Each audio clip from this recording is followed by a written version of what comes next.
Monday Night Football, Green Bay Packers, Atlanta Falcons. We are here to preview that. This is Pulse of the Pack with Jason, Paul, and Jacob. Kyle, hit it.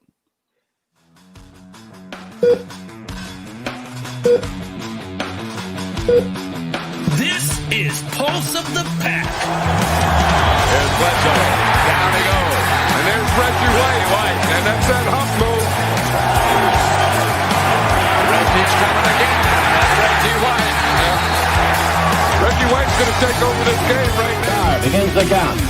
Takes the snap. He has the quarterback. He's into the touchdown. The Packers are out in front. 20 to 17. And 13 seconds showing on the clock. And the Green Bay Packers are going to be world champions, NFL champions for the third straight year. Barr lays it up for Freeman, and it's incomplete. Edward, did he make the catch at the 15? What are they going to rule it? He caught it? Touchdown! He did what? Did what indeed. He welcomed everybody to this show. Welcome to Pulse of the Pack in the Game On Wisconsin studios. I am Jacob Westendorf, and I am back, and I am your host today. I said I'm back as if I was gone last week, but I've been here all along, and I am joined, of course, by my special co-host who's been here with me now for 6 seasons. That is Jason Perrone. Jason, welcome. And that is the Claymaker in the background. So that's always going to be a hit for me. That it is. Yeah, I had to find a good image of Matt Ryan getting a little bit of what we hope to see more of Monday night. Yeah, and we'll see if 52, the current 52 is going to play. He's listed as questionable. So that'll be interesting. And we'll get to that here in a little bit. I also have, unfortunately, his video is back. So you have to look at him this time around. But that hat looks nice on you, Paul. So Paul Brettel is back. Welcome. How you doing? I'm fantastic, Jacob. Hope you guys are well. Yeah, we're doing okay. And we have a special guest today from that is not a prison cell. It is a basement. And that is Bart Winkler from 105.7 FM The Fan in central Wisconsin. So Bart, thank you for joining us, of course. Welcome to the show. Happy to be here, guys. Thanks so much. All righty. And you can catch Bart. Bart, tell us a little bit about yourself, where you're from, when you're at, where we can find you, all that good, happy stuff. For those that have been living under a rock, obviously. Yeah. Well, I mean, yeah. Guys, 105.7 FM The Fan, WSSP in Milwaukee. Do mornings there during the week, 6 to 10. You can find me on Twitter at WinksThinks, or the show account is Bart Winkler Show. So I have 2 Twitter accounts, and I don't use either of them right now because I'm protesting. So happy to be here. All righty. So protesting Twitter, we wish you the best of luck and hope you find the outcome I hate it. that you're looking for. I hope you guys do well on there. I appreciate being tagged.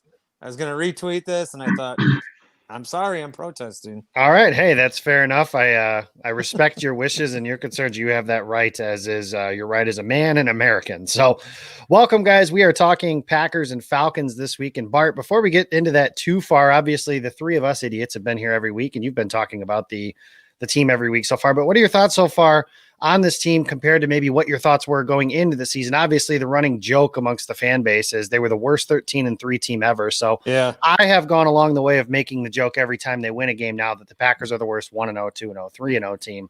But what were your thoughts on the team going into the season, and have they changed at all after these first 3 games?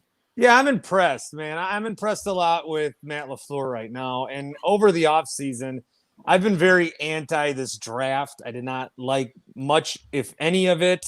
I like that some of these guys like Josiah DeGuara and A.J. Dillon and Jordan Love, I like that they're on the team.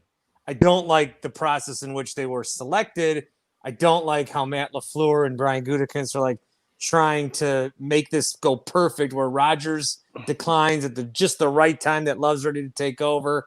Listening to some of Matt LaFleur's press conferences where, somebody asked him, Kamal Martin, which leg did he hurt? And he says, you guys would like to, well, yeah, we would like to know. It's like Matt LaFleur, every time he gets something that's even remotely close to a secret, he gets all excited about it. So I've been turning on Matt LaFleur as a person, but he's winning me back over. His system, with what we thought it would look like when, just looking at whatever we could when he got here, with the different concepts and the jet sweeps, the motion, any pre-snap motion I've been dying for years. It could look like one thing and be another.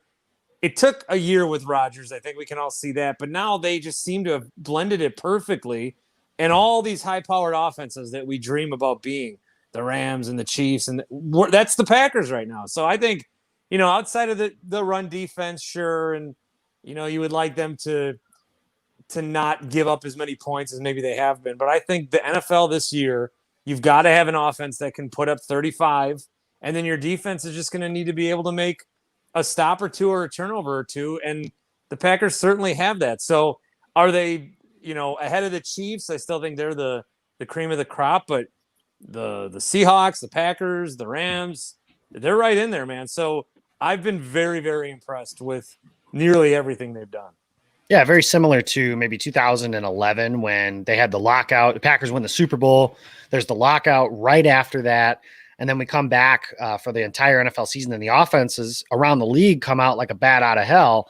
Really, what you're trying to avoid if you're a Packers fan is just thinking, okay, well, for one, here's just kind of my thought on it. The offense is not going to sustain the level that they're at or that they have been at, because 2011, that was a special offense.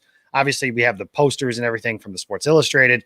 That talent level is not in the building. And eventually, at some point, over a long period, talent is going to win out. Now, this offense will still be very good. But I also don't think the defense is going to be as bad as it has been or as bad as it was in 2011. What are your thoughts?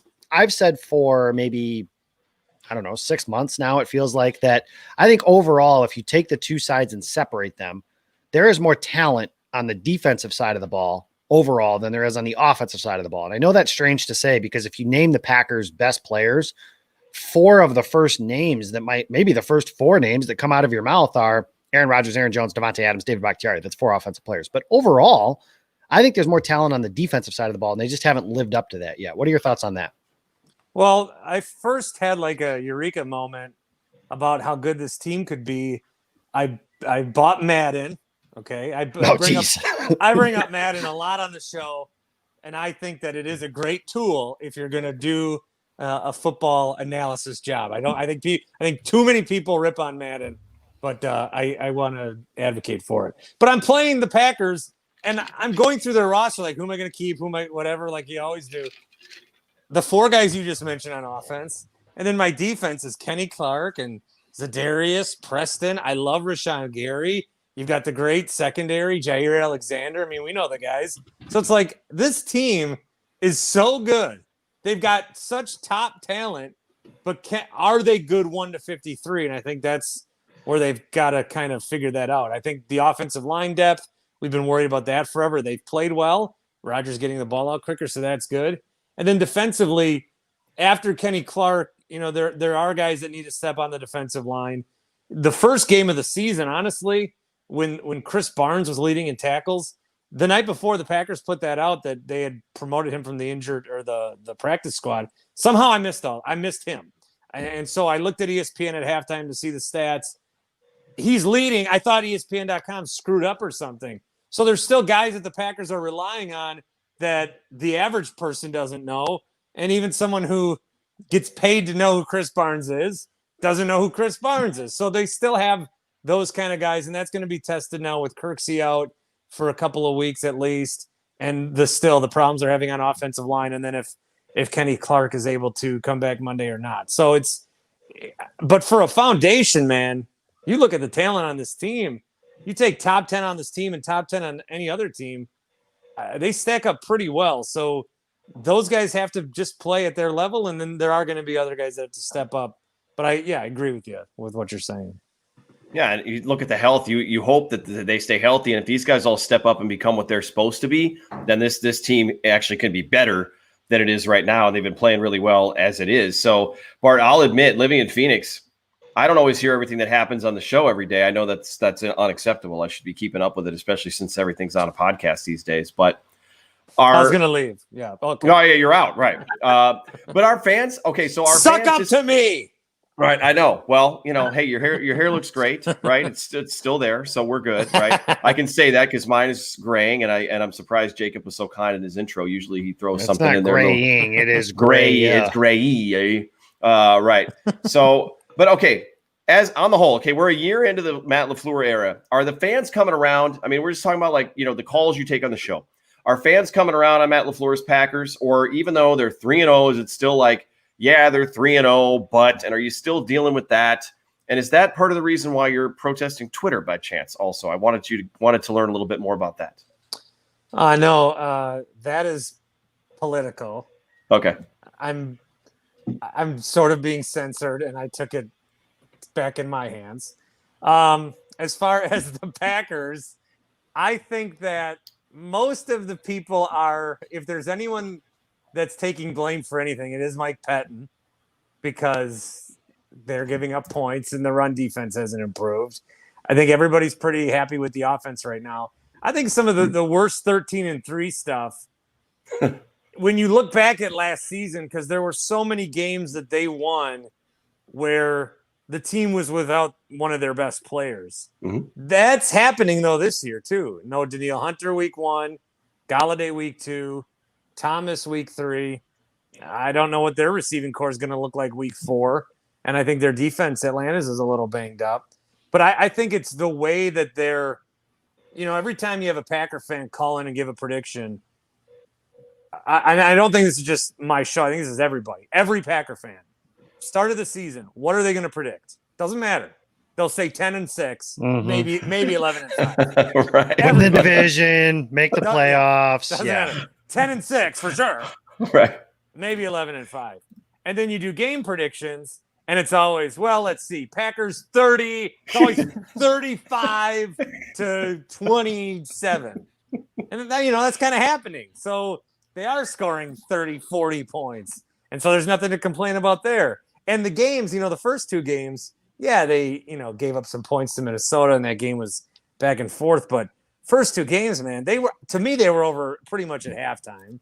And then the Saints game, they trail at halftime. And then I really wasn't too worried. Kind of got a little iffy when the Saints had the ball back, but then Taysom Hill fumbled, and then it was over. Just the Packers. God bless you, Sean Payton. I know. Watching this game, it doesn't feel like there's a lot of panic right there. Now, backdrop, I don't know how much of that is the season going to finish. I don't know how much people take that into account. We're seeing what's happening with 2 games now this week affected, but this is the NFL. They're not going to get this far to just get this far, so they will trudge through. But I think there's not been a lot of complaints. Aaron Rodgers is scoring points. Matt LaFleur's offense looks different than Mike McCarthy's, and they're winning games. So, Joe Packer fan in the middle of wherever who predicts 11-5 and 40-28 every week, we're happy. I'm keeping that on a sticky note for don't predict 10-6, just so I'm not that guy. But Paul, we've let you sit there in silence long enough, and usually that's my preference, but go on. Yeah, I was going to say, I just assumed this was a normal show. But anyway, so Bart, what has been the biggest surprise for you, Bart, this season that you've seen from them? Offensive side of the ball, defense side of the ball. What's been the biggest surprise for you? I think I've been surprised with how I'm surprised with how well the offense is gelling. Like, I think that they're almost, Matt LaFleur, so his offense, when he comes in, you watch some of these wherever you can about what a McVay or a Shanahan offense is like. And it's, all right, you line up in this formation, somebody's in motion, and then the tight end's going to run. But he's only running that route. He's not going to get the ball. He's running it to get a defender over here. So really, this guy's the primary over here. And then the next play, it might look exactly like that, but now it's designed for the tight end. And so I didn't know Rodgers having to settle in and having to go from like Rodgers to Rodgers. You know what I mean? Like the last couple of years, it's been hike, first option not there, wasn't going to take it anyway. So let's run around for 10 seconds. I told Devontae to go deep. I'll check it down the field to him. Rodgers now being as crisp as he is, and the delivery with these passes, the offensive line's been good, just 2 sacks. But a lot of that is Rodgers is getting the ball out very, very quick, and he doesn't have to run around. So he's making them look even better. It's just the efficiency of the offense and how it's almost like even 3 weeks into this season, the offense looks like, as I'm sure can look better, but it looks like the best version of their offense.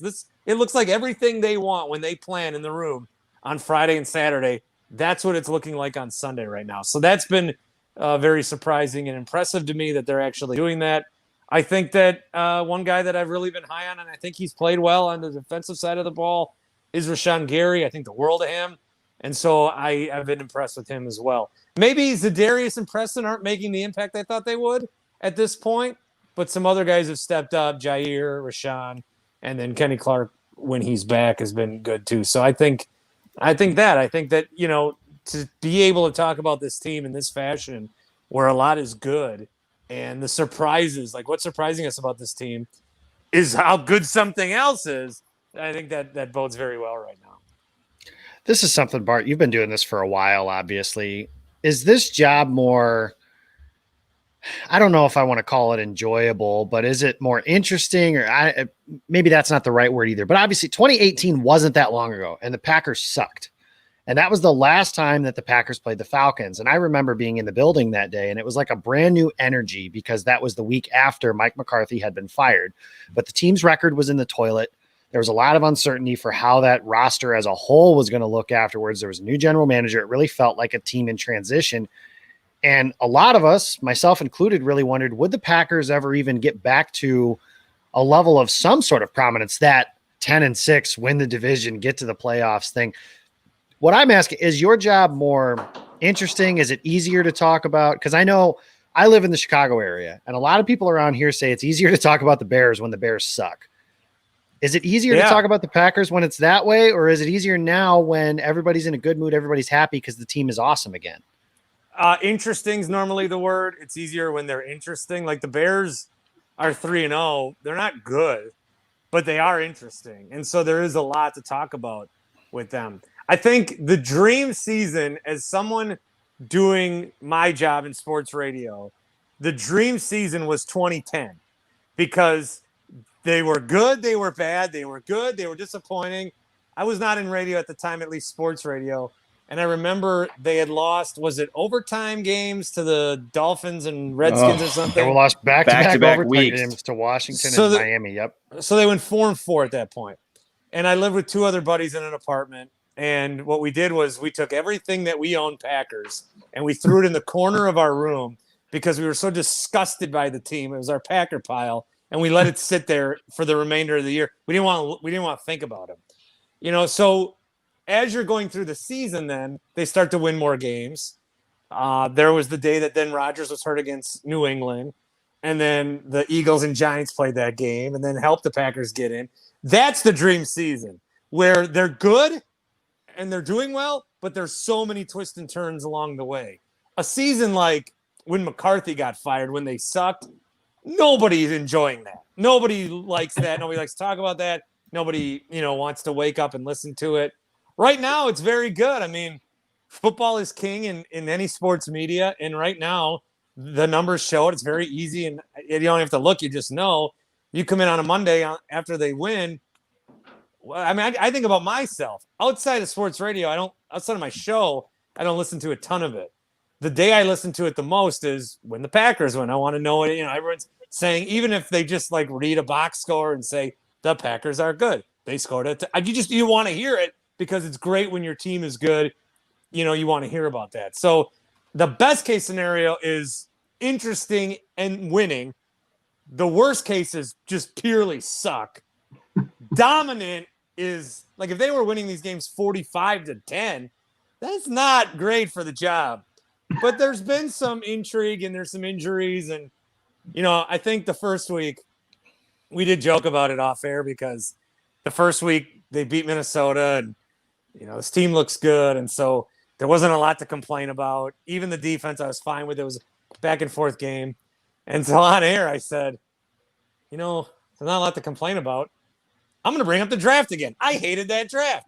And then people are calling me, what are you talking about? We won the game. Why are you talking about the draft? I don't know. I need something to spark some sort of conversation. So I did cheat and do that. But this season's great. After the first loss, it will be pandemonium. We know that no matter what. But I'm really optimistic with this team right now. And I think it should be. Even if they go in and somehow lose on Monday, I think we've seen enough from the team that they're going to print your NFC North championship shirts. That's over. They're going to win. Bears aren't going to keep winning. Vikings are done. Lions are going to lion, as they say. So they're going to win the NFC North. Now it's about, are they going to be as good as a Seattle, as some of those teams in the NFC West, as we can look at the AFC as those teams. This team is going to be really good, I think. I think we've seen that through 3 weeks. And so that's when it will really get interesting. But so far, I've got zero complaints personally, professionally, or since none of you guys have mentioned it yet, as an owner of the team. I don't know. Do I sit with fellow owners? I am not one. I can't speak for the others. Paul? Yes, sir. Paul's an owner. Kyle, Paulie! chime in the background. There you go. So it's actually kind of funny. So when they had I would have Bart, guessed Paul out of all three of you. I could just that's fair. So here's my story about ownership.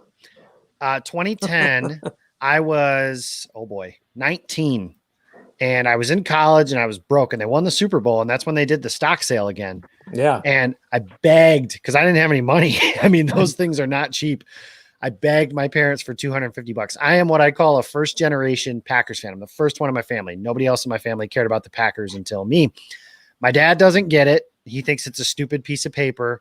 And my mom doesn't really understand it all that much either. So that's the last time they did a sale. I've said if they ever do one again, and every time I do a tour, I ask them, are you ever going to do a sale again? I will purchase one. Because now if I don't buy all the money for my 12-month-old daughter and buy her a pony and everything like that, which I'm sure you understand a little bit having a young child of your own. But yeah, that's my story. You should have lied. You should have. lied. If they don't know much about it, you should have said, Dad, I can own an NFL team. This is like a crazy investment. It's only $250. My God. Billionaire. Yeah. I don't think he was buying that one. So.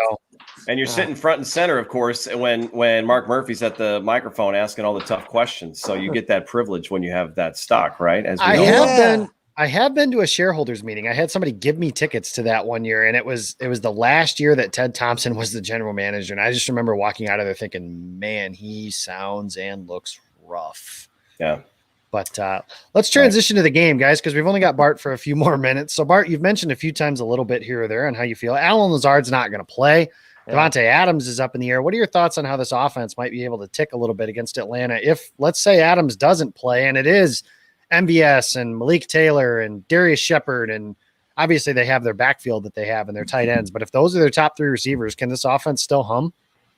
I hope so. I think this is going to show just how good the Matt LaFleur offense is in that sort of style of getting guys open. Obviously it helps when you have Devontae Adams over Darius Shepard. I think you're going to see a lot of Aaron Jones. That's not a hot take or even a cold one. I think that's pretty obvious. And then we'll see, how they factor in the other guys. Atlanta, it's hard to take them seriously with how they've lost those last two games. They can say they can be 2-1 or whatever, but you can't close out those games like that. It's hard to take them seriously. I'm interested to see what they come up with. I'd like to see the ball get distributed to a lot of different guys, like the last game was, where a bunch of guys are catching balls. I'd like to see that. Somebody's gonna have to step up though. Whether it's MVS, they're gonna need somebody. Whether it's, I don't know, the tight end situation, if DeGuara's coming back or not. Or DeGuara's questionable. Mercedes Lewis is listed as doubtful. So that even is a little sketchy on that side. Bob Tonyan. It's Jay Sternberger season, baby. I'm the conductor of that train. So I'm Sternberger. But somebody is going to need to step up because Rodgers, this is why I bring up the draft when I do. I would have liked another weapon, even in free agency, another weapon. Now, do you spend, a second-round pick on Mohamed Sanu? Maybe not. But then the Packers did kind of do it. I mean, they went and got Devin Funchess. It's just that he decided to opt out. So he would be good in a game like this. But I think that, Rodgers and LaFleur, where they're at right now with the offense, and if they rely heavily on the running game, I would expect maybe more A.J. Dillon in some role this game. Maybe you see the other two running backs more as pass catchers. I feel confident. I'm going to go, 38 to 25. I don't know. I feel like they're going to win. I look that poorly on Atlanta that the Packers can be without their top two receivers right now, and I'm not even worried about it. Well, the Falcons could have helped the Packers and beat the Cowboys and the Bears in consecutive weeks, and they blew it. So I'm mad at them. So if no other reason, the Packers should absolutely boat race those guys out of the gym here. Wait till you see our score predictions, Bart, after your funny comment about everybody's score prediction. Yeah, wait till you see ours. So listen, I know you're known for your realistic takes. This is one of the reasons why I love you, because we share this in common. You're known for your realistic takes on Wisconsin sports. Jason, time out. You are not realistic, but go on. You're known for your realistic takes. I'll say it again on Wisconsin sports. And as a fellow realist, we'll call it. We'll call it. We'll call it. Even though, now, first of all, Paul, you've only been around for one season. You can't act like you know that well. Although that's true. Paul's been around. Hey, don't talk to an owner that way. I know. You're out of here, man. Well, okay. Well, so even though, listen. Realistic, even though you and I know that the history of Wisconsin sports and the Green Bay Packers shows that it's okay and probably smart to be at least cautious, but I digress. How worried are you that we're looking at what could be your classic trap game here Monday night against the Falcons? Because they've got the bye week coming up. They're a little banged up. And this just seems like one of those games you're really easy to overlook. Yeah, but that's how bad I think Atlanta is. I don't think they're good. And now on offense, you've got Todd Gurley, okay, and maybe Jones and Ridley. That's all great. I do not think highly of Matt Ryan. I think Dan Quinn, how does he have a job? The defense isn't good. Atlanta, I read a good, I don't read articles. I read a good headline to an article that said the headline and scene. The Falcons are the Lions of the NFC South. I don't take them seriously. So I'm not worried.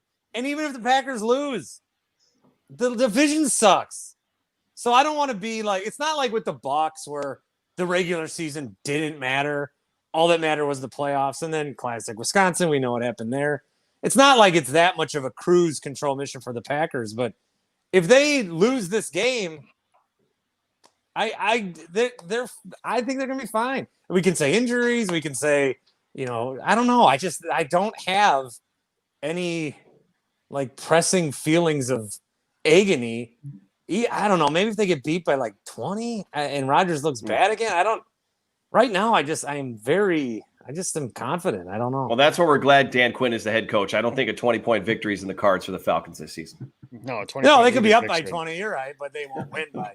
Oh, they won't win at all. They won't win at all. I made the joke last week that maybe the Falcons shouldn't play with a lead at all and just see how that goes for them and try and win at the buzzer or something like that. That's how Matt Ryan earned his nickname once upon a time, right? So there's that. Bart, we've run longer than we said we were going to. So I thank you for coming and sticking around with us for a little while. I am going to use that 10-6 and 11-5 line as much as I can. That's hilarious. So thank you for that. And the similarities between you and our friend and mutual friend, Jeremy Vanderlinden, are fantastic. So it must be a Milwaukee thing, maybe the way you guys talk and everything like that. But I appreciate you joining us. Good luck with your job and everything like that. You guys can check him out on Twitter, even though he won't post on it, at WinksThinks. And you can find him in the mornings.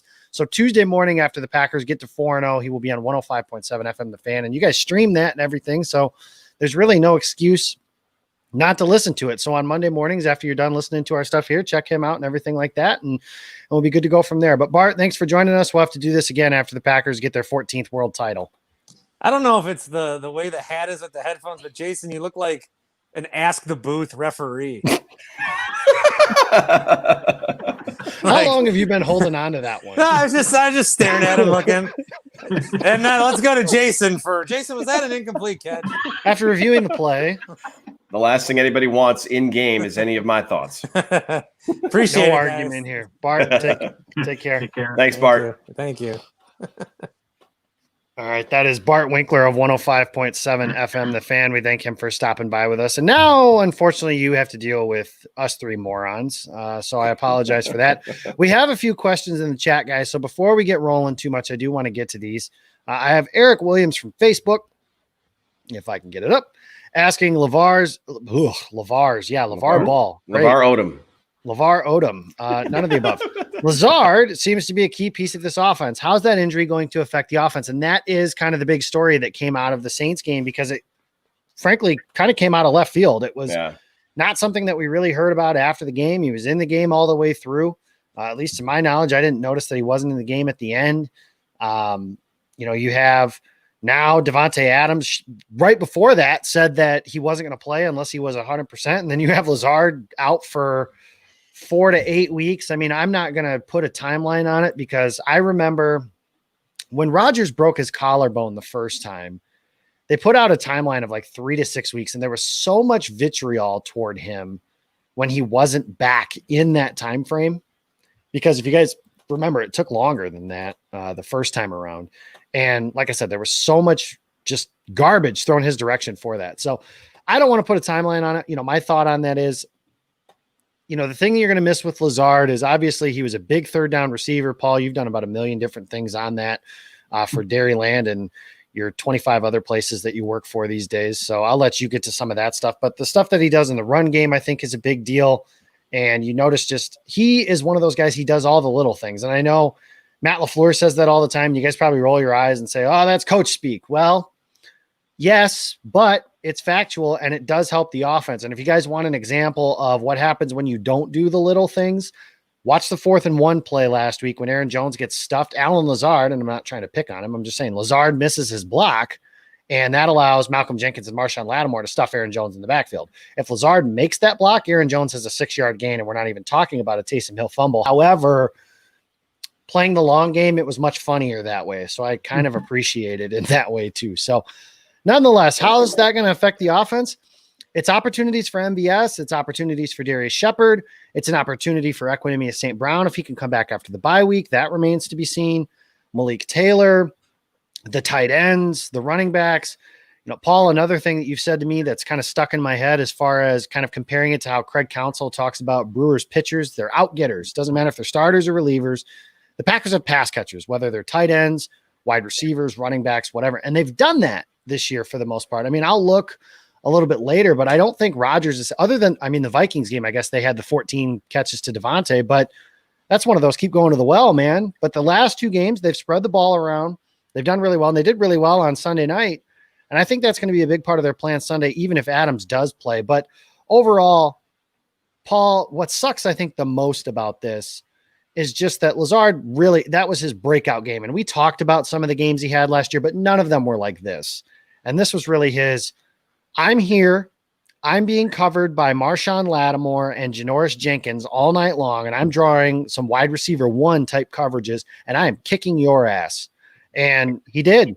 And now he can't play for a month. It's something he can't build off of. And I think that's what sucks more about it than anything else. But what are your thoughts on the Lazard injury and how that can affect this team moving forward? Yeah, it's an absolute bummer. There's no doubt about it. Like you said, for how good he was in that Sunday night game. But I've said my expectations for this offense this Monday night, they haven't changed a whole lot. And it's not to take away from what Devontae Adams or Allen Lazard can do. Obviously, they're not going to be replaced in this offense. But this offense is as well equipped as it has been a number of years to handle missing high-end players like those 2 are. Between LaFleur's play calling, Rodgers playing at an elite level, and just the variety of pass catchers that they have, I think this offense will be able to handle it. And as we'll see in my prediction, I still expect them to put up over 30 points. Over 30 points, it would be certainly be a thing. And then Jason, just kind of the thoughts on Lazard and what he can do for this offense, and who's going to be the guy that you think steps up, not just Monday night, but maybe moving forward as well. I think they're going to try to get Josiah DeGuara going again. Aaron Jones just comes in and does his thing game after game after game.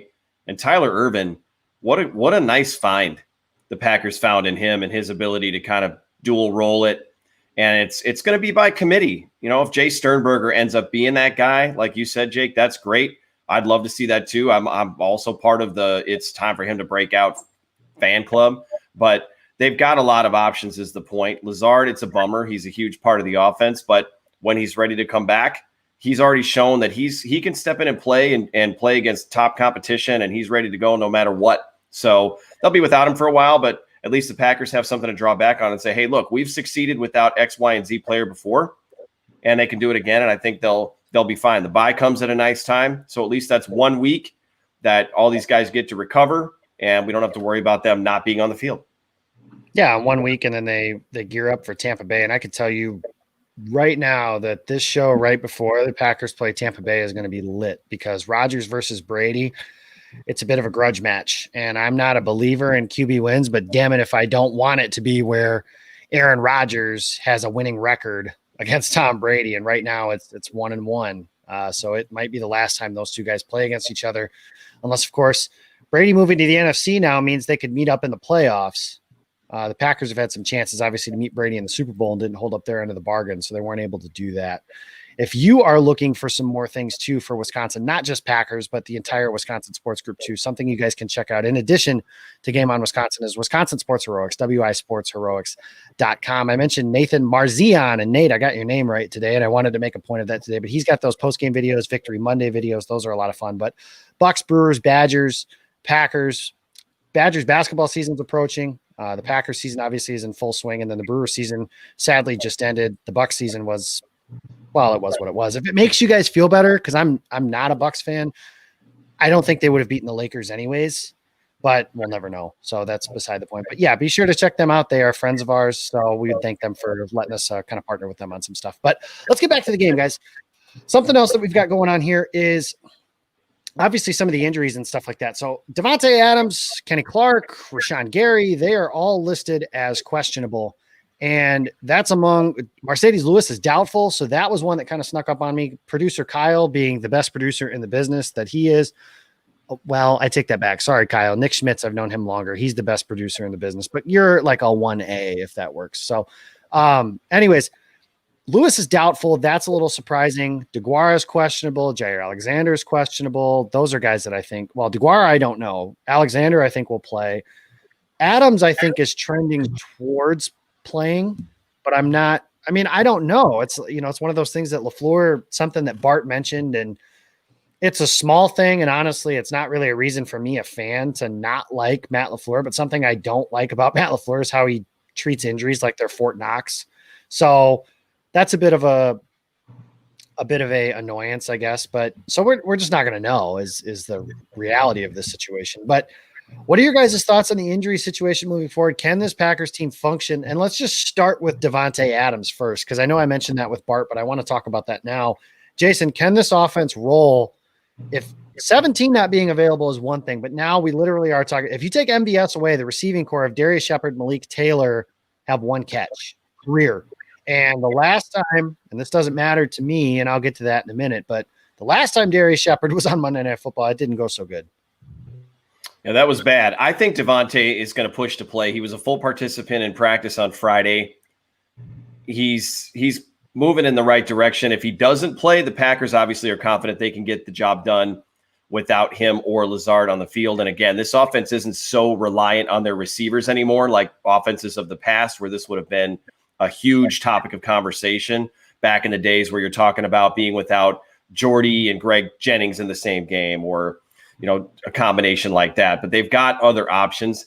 So I think they'll be okay as far as the receiver position goes. But it does call into question, did they address it the way they wanted to? They have the options. They like the room. But when guys get hurt, it becomes all about the depth, and we're seeing around the NFL teams that are being affected by that lack of depth. Equanimeous St. Brown is not in play for this week, but is he ready to start playing and come back? Because even if Lazard is going to be on the longer end of that spectrum, if EQ is ready to come back after the bye, then that at least gives the Packers some depth that's played in this offense that has some game reps, although it's not very many from his rookie season. So, but I think Adams is probably going to go on Monday, even if he's on a pitch count. And that alone is going to be enough to help. And it also helps that the Packers are playing the Dan Quinn-led Atlanta Falcons. So they've got a couple things working in their favor. Yeah, the Falcons aren't a good team. We know that at this point. I mean, and we'll get to that more in a little bit. The Adams thing you mentioned is one thing. Something else I think I want to talk about, and I think it's kind of a perfect segue, is Jamal Williams. And there's a clip that's kind of gone around on film a little bit, is him roasting a Detroit defensive back here in the last, 2 weeks ago is when it would have been. He had a touchdown. Rodgers just didn't see him. And it's something that's been talked about all offseason, that Williams has the ability and he has improved in his route running. And I think that's something now that you can see while he's gone. And something else I talked about, and I wrote about it for Packer Report in the offseason, and that is the selection of A.J. Dillon and what it could mean for Aaron Jones. And I wondered aloud if Aaron Jones would become this team's de facto slot receiver, because they don't really have one in the mold of Randall Cobb, Julian Edelman, Cooper Kupp, those kinds of players. They've used Tyler Ervin in that role, but you can do those things with Jamal Williams and A.J. Dillon. Now, I know they haven't used A.J. Dillon a ton, and that's kind of who people have been clamoring for.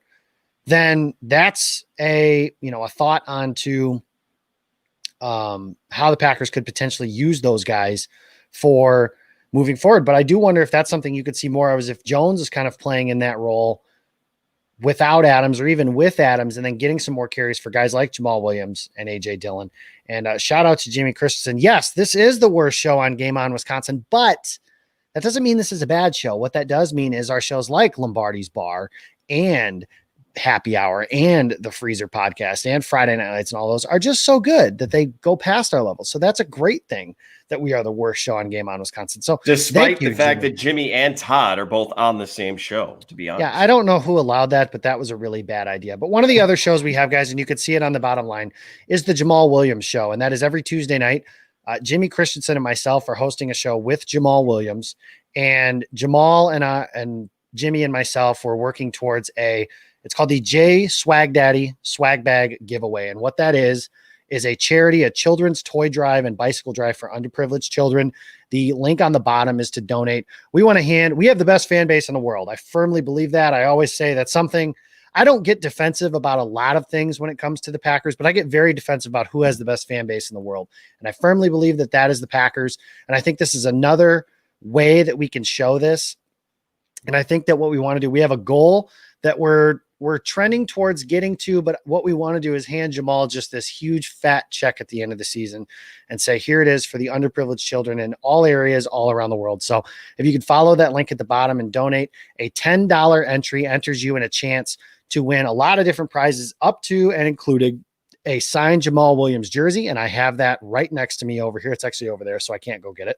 A signed 8x10 photo. And Erin, actually, I'm going to have her post those on the Game On Wisconsin Twitter, so you guys will be able to check those out. But a signed Jamal Williams photo. We have Lakefront Brewery.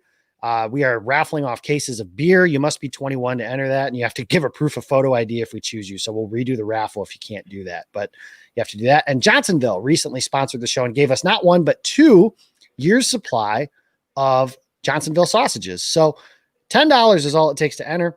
Obviously anything after that. So if you donate $50, that's 5 entries, so on and so forth, each multiple of 10, and a Game On Wisconsin hat as well. So there you got a lot of chances to win something. I think that's a great opportunity. And ultimately it goes towards something that's really good, shining a light in a world that is very uncertain and spreading some good in a world of bad. So thank you to everybody that's been working as hard as they have on that show. We've got a lot of things going, but Tuesday nights at 6:00, we have Jamal Williams, and he is a freaking riot. And I said freaking. He and his dog, both. He and his dog. And I said freaking because he's the only one that's allowed to say the F word on this channel. And he did. So Paul is back, and Paul, you look much better again. So, I mean, God intended it, my baby in front of me. So here we are. There we are. And Reagan is beautiful and you are not. So Paul, we were talking about who could step up in place of, even if Devontae plays, it feels like Jason mentioned the phrasing pitch count. And that feels like something he could be on Monday night. So if he is, who's somebody else? And even if he does play and he's not on a pitch count, the Packers are going to need somebody else to be their wide receiver too, if you will. Who do you think that guy is? I mean, the easy answer is MVS, but let's go to our playmakers. Let's get Aaron Jones the ball. And that's one I wrote about that earlier this summer, where I thought that the addition of A.J. Dillon was going to mean more reps in the slot and out wide for Aaron Jones. And so far, we haven't seen A.J. Dillon on the field. Jones has been more effective, or has had more opportunities in the passing game. But I think this is a perfect week to do that. Get A.J. Dillon some more opportunities. Let Aaron Jones go in the slot, go out wide, where he's shown that he can be a matchup problem. I mean, last year against Kansas City, when Devontae Adams was out, I think he had like almost 160 receiving yards in that game. So in times like this, what you got to get your playmakers the ball, and he's the Packers' biggest playmaker. However, I will say I think this is another great opportunity for the tight end unit as a whole. No one's really stood out. I know Tanyan has the 2 touchdown receptions, but last week the unit as a whole had 104 receiving yards, 9 catches. You know what time it is, baby. It's Jay Sternberger time on Monday night. 87. Absolutely. Two touchdowns as well. And the Falcons this year, I mean, their defense is one of the worst in football, so these stats shouldn't be surprising by any means. But tight ends have had a lot of success against them. They've caught 27 of 32 targets. They have 4 touchdowns, almost 250 yards receiving. So I think the tight ends this week can take some of the burden off of that receiver room. That's not going to have Lazard, may not have Devontae Adams. But like I said when I started, you get the ball to your playmakers. Your playmaker is Aaron Jones with Devontae Adams out, and if Devontae Adams is on a pitch count. So whether that's running the ball, lining them up in the slot, get the ball in that man's hands and let him go to work. Yeah, offense doesn't have to be hard. It's not like the San Francisco 49ers have this plethora of weapons. Last year, it really was for a while. It was Deebo Samuel and it was George Kittle. And then eventually, obviously, they added a stable of running backs like they have. The Packers, it's just a little different. They don't have George Kittle. Duh, newsflash. They have a guy like Deebo Samuel. Well, they're different players, but you catch my drift. Devontae Adams that way. Give it those kinds of guys. So I don't know what sound you're referring to. I think it's just your voice. Just kidding. Maybe. Thank you. Appreciate that. Why do I do that? You know what? I am the owner, if you will, of this thing, and I choose to do this show every week. Why the hell do I do that? Right. Why do you allow us in is the question. I was just saying the definition of insanity, right? It must be change the password, but you refuse to change the password. That's true. Actually, Jake, I was going to ask you because I think you made a good point too. I think it was you on Twitter.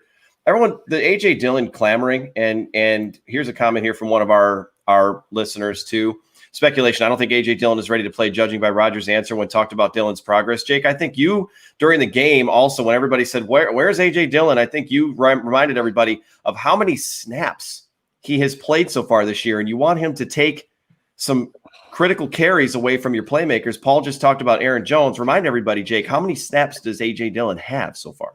It was me, and they were talking about the 4th and 1, and I get it. The idea is that you drafted that bulldozer running back for that situation, but I think you're setting him up in a position to fail. And first of all, your money player is Aaron Jones, and I don't mean that from a contract standpoint. He's just one of your best players. And putting him in that position, I am okay with Aaron Jones getting the ball on 4th and 1. He did great in short yardage. Second of all, Packers, ever since Brian Gutekunst took over as a general manager, there's been one rookie that's been a day one starter. His name is Darnell Savage. There's been 2 other rookies that were preferred significant players, and that was Jair Alexander and Elton Jenkins. After that, the guys that have played a lot as rookies, Josh Jackson, that was an injury mess. Rashawn Gary didn't really play a whole lot last year. Jay Sternberger kind of worked his way in a little bit, but that was really a red shirt kind of season. You can see Josiah DeGuara looks like the only rookie this season that's going to be getting a lot of snaps, and we all know the deal for that. I love Josiah. So, I mean, Matt LaFleur loves Josiah. So if Matt LaFleur loves Josiah, then Josiah is going to play, and hopefully he's somebody that they can get back because you were talking about tight ends. But the Packers policy, quote unquote, if you will, on rookies, and I think it's funny because we're complaining. I don't mean we as a general. I'm just using a royal we there, if you will, but we are complaining that AJ Dillon's not getting carries and that these draft picks are not making an impact on this team. However, this is the same group of people that were complaining that we had 2nd, 3rd, 4th round picks that had to be immediate contributors when Ted Thompson was the general manager. It's very clear when you look at Gutekunst's offseason plan, that's what he's thinking, is getting these guys a chance to actually develop. What do? They signed Zadarius and Preston Smith. Rashawn Gary, the 12th overall pick, doesn't play a whole hell of a lot. Now he does. Why? Kyler Fackrell's gone. He had that chance to develop, and now they put him into that role. Jay Sternberger was kind of the same way. The difference now being Sternberger kind of hasn't taken the ball and run with it yet.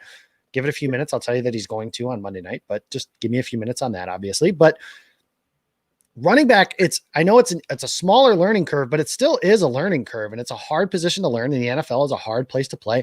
And the last thing you want to do is put a rookie back there on a 4th and 1 specifically in a huge game like that and have him fail and just completely destroy his confidence one way or the other. So yeah, maybe he's not ready. The other thing I think is, now the counter side of that argument obviously is the Packers were winning some of these games by halftime or midway through the 3rd quarter. That seems like a perfect chance. AJ Dillon has 6 or 7 carries in his NFL career to date. So that's not a lot. And asking his 8th carry to be on 4th and 1 at midfield against another NFC contender in a tie game, that's a tough spot. So I think it's just a hard thing to ask him to do. So I think that I'm okay with him sitting on the bench. 1, because Aaron Jones is a superstar. Two, Jamal Williams is a very good player, and I'm not just saying that because he comes on our network. Jamal Williams is awesome. He's a really good player that does a lot of good things for your offense. And A.J. Dillon's going to be fine. He'll get his. At some point, A.J. Dillon is going to be that veteran that's holding off a rookie, if you will, to be getting carries. And that's fine. That's the way the Packers want to do things. And you could see they're not having as many quote-unquote rookie mistakes with some stuff. That's just how they do things now. I was going to say that's a really good point because I have said, using that 4th and 1 as an example, or the Packers' issues getting in the end zone when they're inside the 5-yard line, that does seem like prime A.J. Dillon, real estate and opportunities for him. But I think that is a really good point. He is a rookie. And in those situations, you want to give the ball to your playmakers, and the Packers' playmakers in the backfield are Aaron Jones and Jamal Williams. He is still RB3. So, like I said, that's a really good point. And that goes to the Sternberger as well. Like, even before the Saints game, he only had 127 career snaps. Like, 127. That's nothing. 0 career regular season catches. I mean, I know that we were all hyping up his reception in the NFC Championship game because that was awesome, but it's like he didn't have any catches in the regular season last year. All of his stuff came in the playoffs. He's still basically a rookie. He's basically a rookie this year. And tight end is one of the more difficult. They're all difficult. The transition from college to NFL, they're all difficult. It is one of the more difficult transitions that there are to make. Yeah, I agree. So I think I get it. A.J. Dillon's legs, A.J. Dillon's butt, that became a huge story in training camp. I get it. Mom, trust me, I get it. But no pun intended. He's just a baby, and you can't just throw him out there. And it's, I think a lot of us, and, Bart mentioned Madden earlier, and I love Madden and I play it, but I also hate it at the same time because I think a lot of times what we do is we're just like, A.J. Dillon is a 74, and we just think about it in terms like that. And he's really not, and honestly, think about it this way. If it were the flip side, right? That's prime real estate for A.J. Dillon, but exactly, Paul, what's going to happen if A.J. Dillon gets that carry and gets stuffed. We're going to be asking, why didn't they give the ball to Aaron Jones? Yeah, well, absolutely.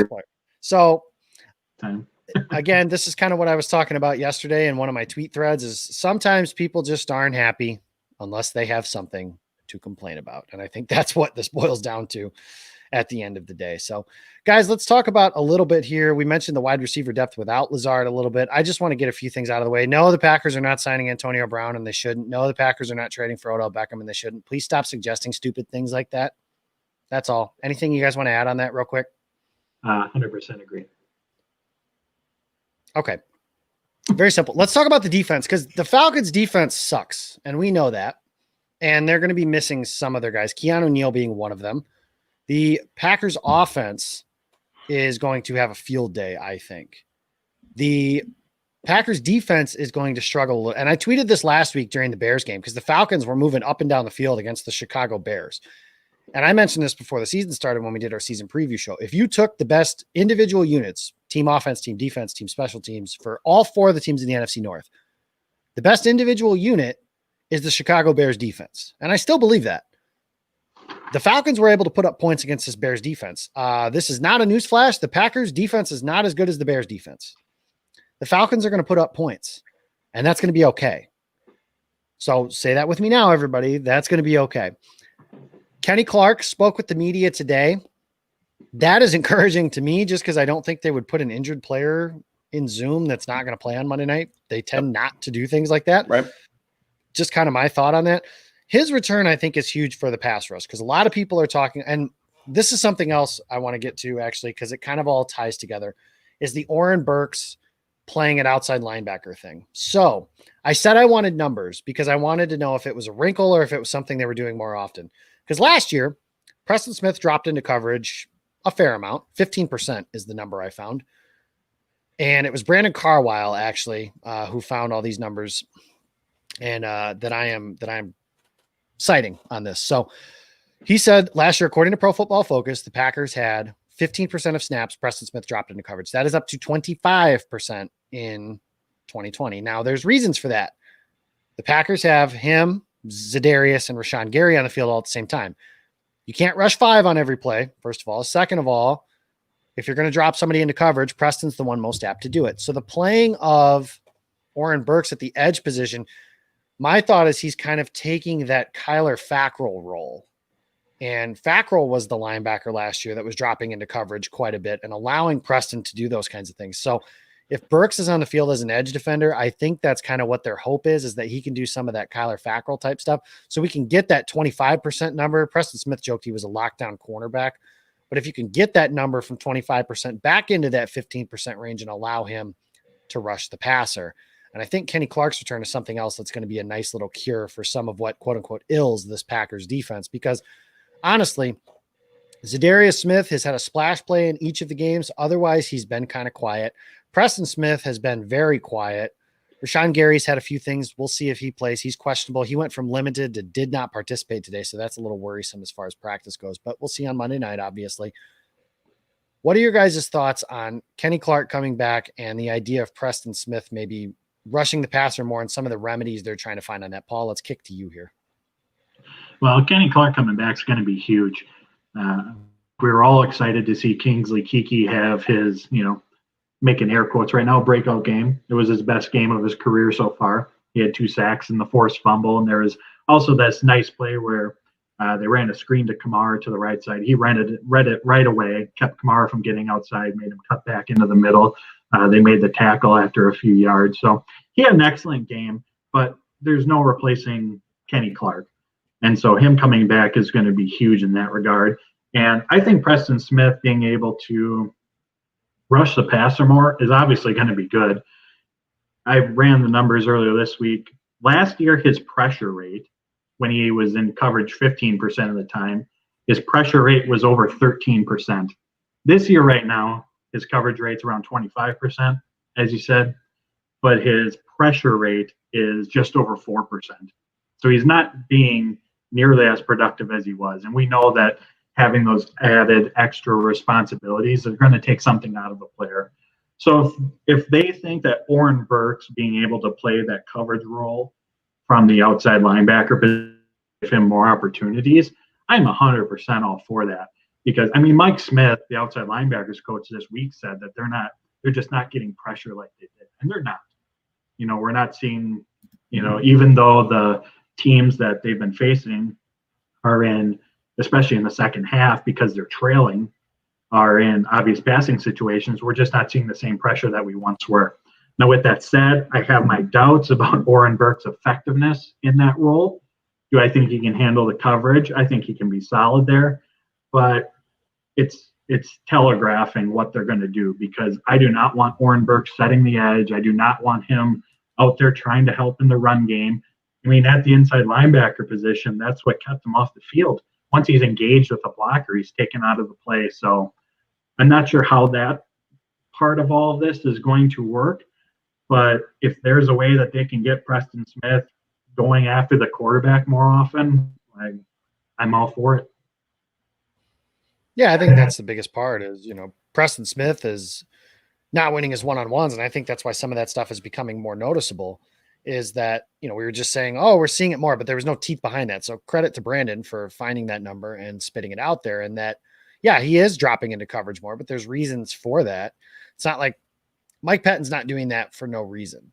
And that's the thing that I think a lot of us kind of miss and misunderstand. And I'm not the president of the Mike Pettin fan club. Don't catch me on that. I was one of the first people, Paul, one of the first stories I wrote that caught so much heat on Dairyland Express was something about how whether or not Mike Pettin was earning his keep because the defense, the investment in the defense wasn't meeting the results on the field. And at the time, Mike Pettin was popular because he was different from Dom Capers. And now I think he's worn out his welcome to some degree, but there's a lot of time to change that. And I think that what they're doing with Burks, it's not like they're having him play edge rusher. They're just trying to find somebody that can do some more stuff like that.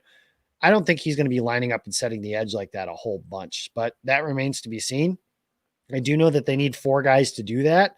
And if Gary can't play on Sunday, then they're probably just trying to find a way to get through one game. And I don't know if they want to put Jonathan Garvin out there in a situation like that. Although I thought through a one watch and a rewatch that he flashed relatively well through, his limited snap count on that. So Jason, what are your thoughts on Kenny Clark's potential return and how that could help this defense? Oh, it's huge. It's always big. He's going to make everything else better, and it just gives the defense more options. And on the subject of Preston Smith, the Packers have options because Rashawn Gary has been so good this season. So, okay, we can drop Preston into coverage. Rashawn's got the edge, or he's got that spot covered, whereas last year it just seemed like it was Zadarius Preston, and Rashawn slowly coming along and playing way too few snaps to be impactful. And so those guys had to be really, really good. Now, I don't want Preston Smith to drop off completely and not be effective this season. They're paying him a lot of money, and then that's going to create quandaries and big discussions after the season as far as what the team does. But with Kenny Clark back and Rashawn Gary playing well, this is overall, obviously not necessarily this week if Gary can't go. It gives the defense much more flexibility with what they can do. And if they're still winning games and they're being effective by putting guys in different positions, I would personally never have thought Oren Burks on the outside. But if they figured out a way to make it work, I mean, Matt LaFleur is an offensive coach, but if his staff philosophy is, look, let's put the best guys in the best position, even if it's not their natural spot, great. Go out and do it because they're 3-0 and it's proven to work so far. So I don't know how you can't see a guy like Kenny Clark coming back and not giving a huge boost to this defense. And I asked the question earlier of Bart, do you see this as a potential trap game? And I think the Packers are trying to hedge against that by saying, hey, Kenny Clark or Devontae Adams would be great for you guys to get a couple extra weeks of rest and be 100% when you come back. But if you're able to go and you can go this week, let's get you out there and let's take care of business at home. A couple of quick things I want to get to is Julio playing. Would love to see how Jair does against him from PJ. He's questionable, and I would also love to see how Jair does against him. He did okay the first time around when they matched up a couple seasons ago. Jason, something you brought up that I want to mention, because a lot of people are saying, well, why don't they just sit Kenny and Devontae before the bye? And something Ross Uglum brought up on Packer Report TV with Perry Goldstein, which airs on Fridays, which, by the way, you can also catch the Jamal Williams show as a re-air on Wednesdays at PackerReport.com. So thank you to Packer Report for partnering with us on that. Was that you could see, I think the Packers as a whole, remember, what did Aaron Rodgers famously say after the 2016 NFC Championship game when they got run out of the building in Atlanta? No? I stopped watching after that, so I didn't. That's fair. That's fair. I didn't know if you guys remembered, but he said, we need to get one of these at home. And then 3 years later, they're back in the NFC Championship game and they're in San Francisco. Now, I'm not saying that those games would have gone differently. Ross basically said the same thing that I'm about to, is that I think the Packers lose that game against Atlanta and San Francisco, even if it is in Green Bay. But the game to go to the Super Bowl has never been in Green Bay since Aaron Rodgers has been the starting quarterback. They played in 4 of them. One in Chicago. They won that one famously, by the way. Haha, Bears fans. Sorry, I'm just going to smile on that as much as I can. The biggest game in the history of this rivalry was played at your stadium to go to the Super Bowl, and you lost it. It'll never not be funny to me. With your quarterback standing on the sideline with a cape. Whatever. Kudos. Yeah, that's old news at this point anyways. So nonetheless, Packers won the trophy that really matters the next week, and there's a reason that the second place trophy is named after George Halas, and the first place trophy is named after Vince Lombardi. So thank you. 2014, 2015, that game was played in Seattle. 2016, that game is played in Atlanta. 2019, that game is played in San Francisco. The Packers want the game to go to the Super Bowl to be played at Lambeau Field. And last week was a huge step for that, because if you look around the NFL, NFC East is bad. Newsflash. The NFC West is very good. San Francisco, Arizona, LA. Who am I missing? Seattle. Paul's guy. They are all going to beat up on each other all season long. I don't know why mom's saying that, but they're all going to beat up on each other all season long, right? So if they are beating the crap out of each other, the Packers banking wins like that puts them in a position to be the number 1 seed. I can tell you, if that championship game is at Lambeau Field, one, I'm going to be a little disappointed that it comes in a year where there probably won't be fans in the stands. But still, the Packers haven't played a home NFC championship game since 2007. They haven't won a home NFC championship game since 1996. And if you listen to Brett Favre and Reggie White and Ron Wolf and Antonio Freeman and all those dudes from those 90s Packers teams, they talk about it all the time, how that game in their mind now, obviously winning the Super Bowl was the ultimate, but that game was almost more special to them than the Super Bowl just because of everything that surrounded it. And I would love to see this Packers team get an opportunity to play that game at home. And in order to do that, your best players have to play. And if your best players are good to go, then they're good to go. And you can't wrap these guys in bubble wrap all season long. they're ready to play. So I think if Devontae's good to go, he plays. If Kenny Clark is good to go, he plays. Don't buy them an extra week. And I love that Matt LaFleur's mentality was that you can't say all gas, no brakes, and then sit your guys if they're ready to play. Great. So if they're ready to play, I think it's go time. So guys, we've run way too freaking long on this. It's been a fun show. So I appreciate you guys for sticking along. Nate, what up, man? We got to get you a new avatar. Nothing against Jordan Love, but it's going to be a while. I think we got an MVP. I do that all the time. We got an MVP playing for us right now. So appreciate you guys stopping by that have gone through the chats. You guys have been a lot of fun throughout the day. Let's get to game predictions here. I think this game is going to be a shootout. Packers and Falcons usually is. The last time these two teams played, something I'll never forget just because it was so strange. So I was in the stadium the week prior. They lost to Jason's favorite team, the Arizona Cardinals. Mason Crosby missed a field goal as time expired. Mike McCarthy was fired hours later. And my opinion on that doesn't matter. Nonetheless, Mike McCarthy was fired. And then shortly after that, they played Atlanta, and Joe Philbin was named the head coach for the interim. And the whole feel in the stadium was different. The Packers introduced themselves as a team, which was like, whoa, that's different. They haven't done that before. The era in the stadium was different, and they beat the piss out of the Falcons that day. Rashad Breeland had a pick six. Aaron Jones had a big day. Packers they looked complete. And something else I remember from that game that I loved was Rodgers took off on a scramble. And for the people that say he's a bad teammate and his teammates didn't care about him and blah, blah, blah, blah, blah. But he slid and one of Atlanta's guys hit him and they got flagged and Cobb went in and tried to fight the guy. And then the whole team started a fight. And then I just remember Rodgers and the safety, I think it was Keanu Neal, but I could be wrong. Those two guys just jawing at each other and Rodgers did like the belt in his direction. And I love when he does that. He seems to do that against Atlanta a lot. Cocky Aaron Rodgers is my favorite Aaron Rodgers. And there's a lot of different versions of Aaron Rodgers, but the one that is like, I'm the man. What was it? What was the name of the guy from Blue Mountain? Radon. Radon used to say, I'm the bleep and you're about to smell it. That's the kind of Aaron Rodgers that I love the most. And I think that's the kind of guy you're going to see on Sunday night. I think it was, there's those pictures of the guys with the cigarette in their mouth and then they have one behind their ear and it's like, no receivers, golden, whatever the things are. And it'll say, don't matter, Packers by 40 or something like that. Well, I'm not saying Packers by 40, but I think Rodgers has a big game. I think Aaron Jones has a big game. And Jay Sternberger is scoring a touchdown. You guys have picked my jersey every week since this season started. And in an upset, Jay Sternberger won the poll this week at 31%, just over Rashawn Gary. So Jay Sternberger will be my jersey on Monday night, and he's going to score a touchdown to commemorate that. So Jace gets his first career regular season touchdown. Packers win 42-31. And I think Preston Smith might have a few things to say about that as well. I look forward to a big night from him as well. Jason, tell me why the Falcons are going to win.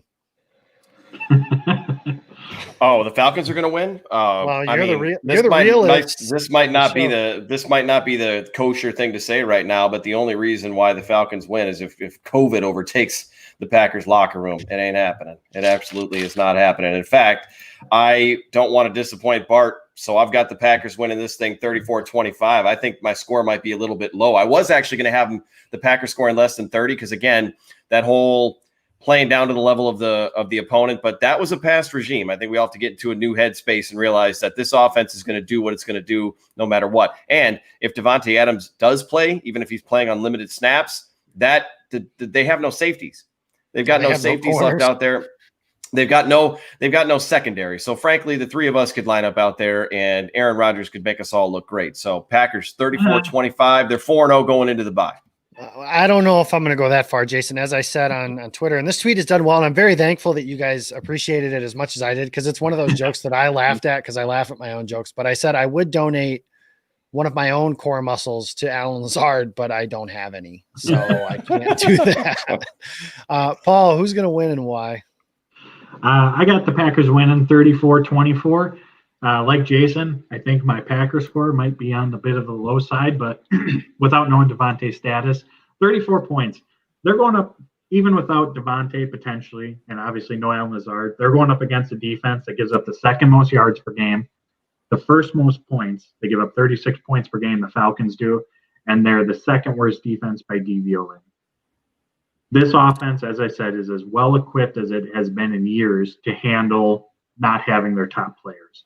And so I think Rodgers, LaFleur's play design, even if it's MVS, Malik Taylor, and Darius Shepard, you still got Aaron Jones at tight end unit. I think the offense is going to have success.